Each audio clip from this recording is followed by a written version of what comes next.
Sabe que en el Nuevo Testamento hay varias conversiones de personas que se volvieron a Cristo, que andaban en sus pecados y que llegaron al conocimiento de nuestro Salvador, de nuestro Señor Jesucristo, y fueron salvos por la gracia de Dios.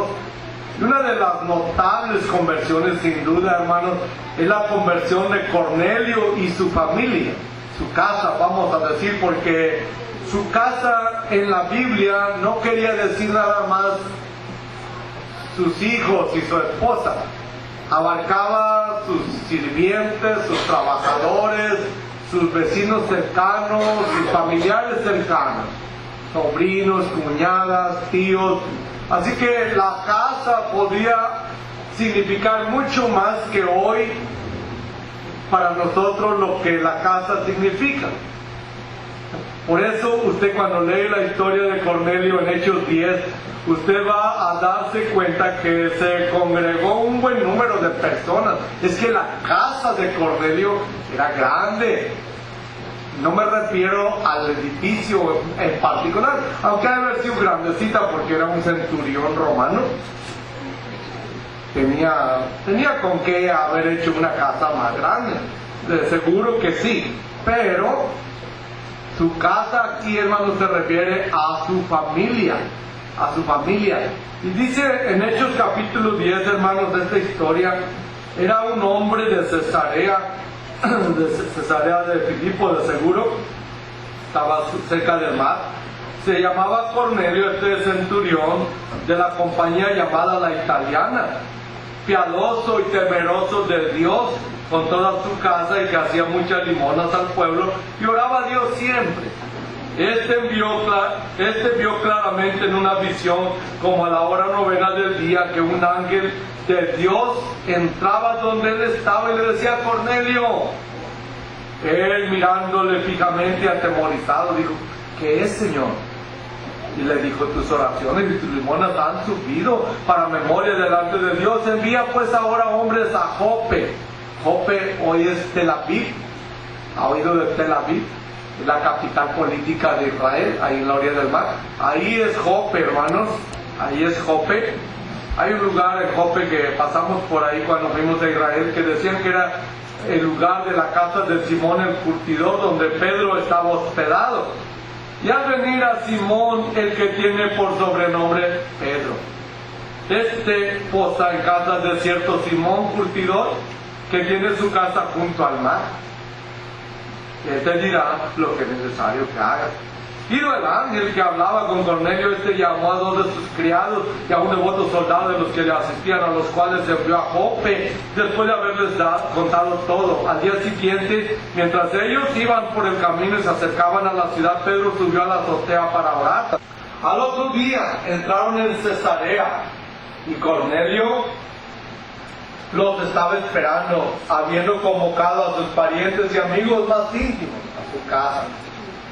Cuando Pedro entró, Cornelio salió a recibirle y, postrándose a sus pies, adoró. Mas Pedro le levantó diciendo: levántate, pues yo mismo también soy hombre. Y hablando con él, entró y halló a muchos que se habían reunido, y les dijo: vosotros sabéis cuán abominable es para un varón judío juntarse o acercarse a un extranjero, pero a mí me ha mostrado Dios que a ningún hombre llame común o inmundo. Se acordó de la visión, ¿verdad? Y la entendió. Por lo cual, al ser llamado, vine sin replicar. Así que pregunto: ¿por qué causa me habéis hecho venir? Entonces Cornelio dijo: hace 4 días que a esta hora yo estaba en ayunas, y a la hora novena, mientras oraba en mi casa, vi que se puso delante de mí un varón con vestido resplandeciente, y dijo: Cornelio, tu oración ha sido oída y tus limonas han sido recordadas delante de Dios. Envía pues a Jope, y al venir a Simón, el que tiene por sobrenombre Pedro, el cual mora en casa de Simón un curtidor junto al mar. Cuando llegue te hablará. Así que luego envié por ti, y has hecho bien en venir. Ahora pues todos nosotros estamos aquí en la presencia de Dios para oír todo lo que Dios te ha mandado. Entonces Pedro, abriendo la boca, dijo: en verdad comprendo que Dios no hace acepción de personas, sino que en toda nación se agrada del que le teme y hace justicia. Dios envió un mensaje a los hijos de Israel anunciando el evangelio de la paz. Por medio de Jesucristo es el Señor de todos.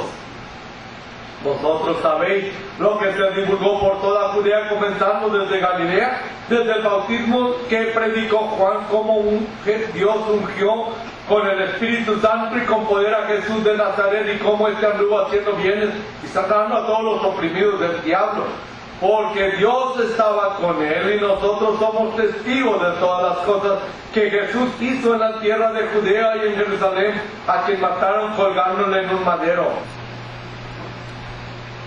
Es importante, hermanos, que consideremos las preguntas que surgieron al darse estos eventos de esta conversión. Exactamente cuando el Espíritu Santo cayó sobre Felipe y aquella compañía que estaba con él, ¿cuál fue el propósito de que el Espíritu Santo viniera sobre ellos? ¿Fueron salvos ellos cuando el Espíritu vino sobre ellos o después que fueron bautizados?